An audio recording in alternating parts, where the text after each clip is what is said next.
अस्सलाम वालेकुम। उम्मीद है कि आप सब लोग खैरियत से होंगे। आप सबका लाइक, कमेंट और सब्सक्राइब करने का बहुत बहुत शुक्रिया। चलते हैं आज के व्लॉग की तरफ। जैसा कि आप लोग देख सकते हैं कि इस टाइम मैं हाउस से बाहर हूँ, आउटडोर हूँ। मैं जा रही थी हॉस्पिटल, तो वहाँ मेरा एक विज़िट था बहुत ही इंपॉर्टेंट। तो हस्बैंड साहब मेरे साथ थे। मैंने सोचा क्यों ना इस रूट पे आज मैं ड्राइव करूँ, क्योंकि मैंने इस साइड पे कभी नहीं किया था। तो मुझे थोड़ा सा डर था इधर जाते हुए। मैंने सोचा कि मेरी थोड़ी हेजिटेशन भी ख़त्म हो जाएगी और मुझे इस रोड का थोड़ा आइडिया भी हो जाएगा, क्योंकि मैं एक स्पेसिफिक रोड पे ही ड्राइव करती थी। अदरवाइज़ मुझे थोड़ा डर लगता था नए रोड पे जाने से। बस वापसी पे फिर हस्बैंड साहब ने चलाई। तो ये इस टाइम मैं जा रही थी हॉस्पिटल में। मेरी आइज़ का एक विज़िट था, जो कि 1 ईयर के बाद की मुझे अपॉइंटमेंट मिली थी। और उससे पहले इन्होंने मुझे लिख के दिए थे आइज़ के रेजोनेंस भी और तक भी, जिसे इंग्लिश में सिटी स्कैन बोलते हैं। तो उसके बगैर ये आपकी सर्जरी वगैरह की तरफ नहीं आते, क्योंकि डॉक्टर से एक विज़िट पहले कर चुके थे। उन्होंने कहा कि मे बी इसकी सर्जरी हो, क्योंकि उन्होंने ड्रॉप्स वगैरह भी लिख के दिए थे, लेकिन कोई फ़र्क नहीं पड़ रहा था। क्योंकि जब गर्मी आती थी 1-2 साल से, मुझे बहुत चुभन फील होती थी एक आंख में ना। और जब मैं टैब देखती थी, मोबाइल यूज़ करती थी या टीवी देखती थी, तो तब भी बहुत ज़्यादा चुभन होना शुरू हो जाती थी। अल्हम्दुलिल्लाह वैसे तो मेरी आई साइट बिल्कुल ठीक है, कोई ग्लासेस वगैरह भी नहीं लगे हुए हैं। तो बस पता नहीं वो चुभन क्यों होती थी, उसी का चेकअप करवाना था मुझे। ये मेरी आई का जो रेजोनेंस था और तक था वो तो हो चुका था, लेकिन जो अभी विज़िट करना था उन्होंने, वो कंट्रोल करनी थी मेरी रिपोर्ट्स, उसकी मुझे 1 ईयर के बाद की अपॉइंटमेंट मिली थी। बस उसी के लिए आज मैं हॉस्पिटल जा रही थी। यहाँ पे आप फ्री में अपना चेकअप भी करवा सकते हैं और अपने टेस्ट वगैरह भी करवा सकते हैं। किसी भी टाइप के बॉडी से रिलेटेड कोई भी आपका टेस्ट है या कोई भी आपका विजिट है, वो आप फ्री में करवा सकते हो। बाकी अपॉइंटमेंट्स तो आपको जैसे कैसे मिल जाती हैं 6 मंथ के अंदर अंदर, लेकिन जो आइज़ की हैं वो आपको बहुत मुश्किल से मिलती हैं। समटाइम तो इनके पास एजेंडा ही नहीं होता है कि 2-2, 3-3 साल तक इनके पास वो अपॉइंटमेंट नहीं होती हैं। फिर आपको प्राइवेटली चेक करवाना पड़ता है। अगर यहाँ पे किसी के पैसे लगते भी होंगे तो 20 यूरो या 22 यूरो, इससे ज़्यादा नहीं लगते हैं। मेरा तो सारा ही फ्री होता है। तो फिर यहाँ से रजिस्ट्रेशन करवाने के बाद हम लोग पहुँचे हैं डॉक्टर के रूम में। तो उसकी हेल्पर थी वहाँ पे। तो जैसे ही उसने हम लोगों का रचेता देखा है, तो वो कहने लगी है कि आज तो डॉक्टर है ही नहीं है, आपको ये अपनी अपॉइंटमेंट अब चेंज करवानी पड़ेगी। इस दिन में डॉक्टर नहीं होती है, बाकी डेज़ में होती है। तो ये बात सुन के मुझे इतना गुस्सा आया कि हम लोगों को पहले ही 1 ईयर तक वेट करना पड़ा था। अल्लाह अल्लाह करके ये अपॉइंटमेंट का टाइम आया था।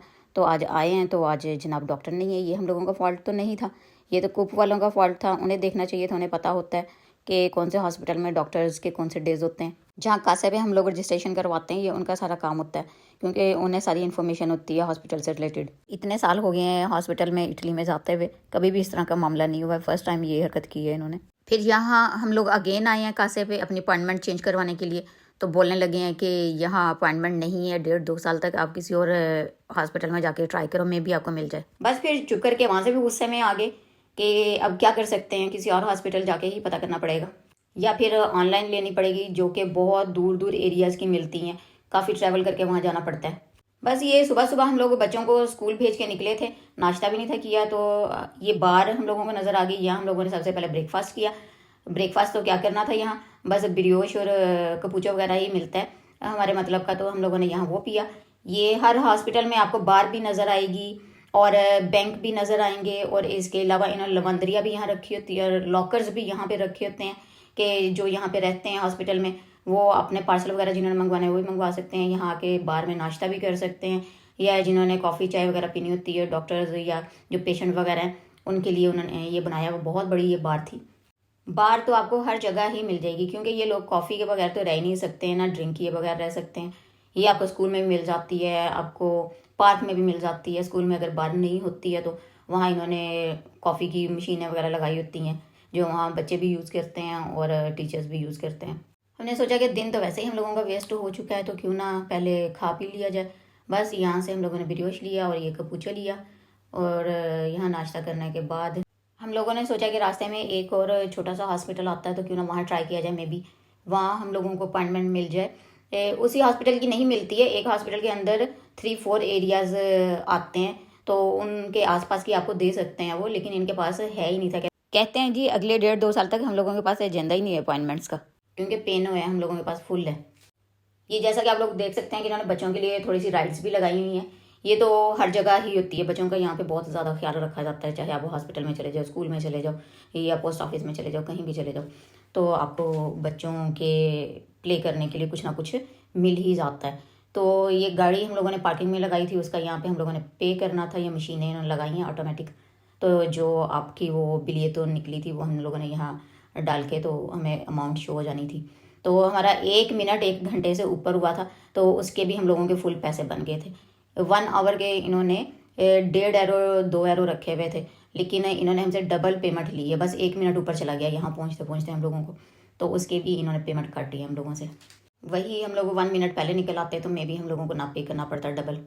अच्छा, यहाँ इन्होंने सब कुछ ऑटोमेटिक ही रखा हुआ है। यहाँ आपको किसी से पूछने की ज़रूरत नहीं, किसी से बात करने की ज़रूरत नहीं।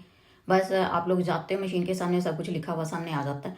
बस आप रीड करके तो जिस तरह वो लिखा हुआ आता जाता है आप बस करते जाओ तो आपकी पेमेंट हो जाती है। यहाँ पे करने के बाद फिर हम लोग पार्किंग में पहुँचे हैं। वहाँ मैंने अपने हस्बैंड को बोला कि मेरी थोड़ी सी वीडियो शूट करो, वो मैं आप लोगों के साथ शेयर करूँ। ये इस टाइम मैंने अपनी बेटी का कोट वेयर किया हुआ है, जो आप वार्म कोट देख रहे हैं। जब बच्चे आपके बड़े हो जाते हैं, बराबर के हो जाते हैं, तो फ़ायदा हो जाता है आप दोनों को। आप उनके ड्रेसेस वेयर कर लेते हो, वो आपके कर लेते हैं। अभी वो 14-15 ईयर की है, लेकिन हम दोनों एक दूसरे के वेयर कर लेते हैं। उसे बस थोड़ा सा लूज़ रहता है, मुझे फिट आ जाता है ना, मज़े की बात। तो उसके बाद हम लोगों को जाना था मार्केट, तो 1-2 चीज़ लेनी थी।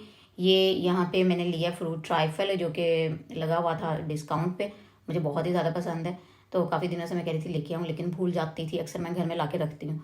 तो मैंने देखा है, जब आज के कल देखा था, बनाने लगी थी तो है ही नहीं था, फिनिश हुआ था। यहाँ ही तो यहाँ डिस्काउंट पे लगा हुआ था। पाइनएप्पल एप्पल के भी थे और मिक्स वाले भी थे। तो यहाँ से फिर मैंने एक ये लिया, और उसके बाद ये मैं हमेशा देखती थी इसे गुजरते हुए। बहुत कलरफुल बॉक्स था जब भी मैं आती थी इस मार्केट में, लेकिन मुझे पता नहीं था चलता, ना मैंने कभी गौर की, ना देखने की कोशिश की कि ये क्या चीज़ है। मैंने सोचा आज तो मैं इसे देख के ही रहूँगी। जब मैंने इसे देखा और पढ़ा तो ये तो आलू बुखारा था। ये आलू बुखारा इन्होंने इसके अंदर रखा हुआ है, और वो भी विदाउट गुठली के।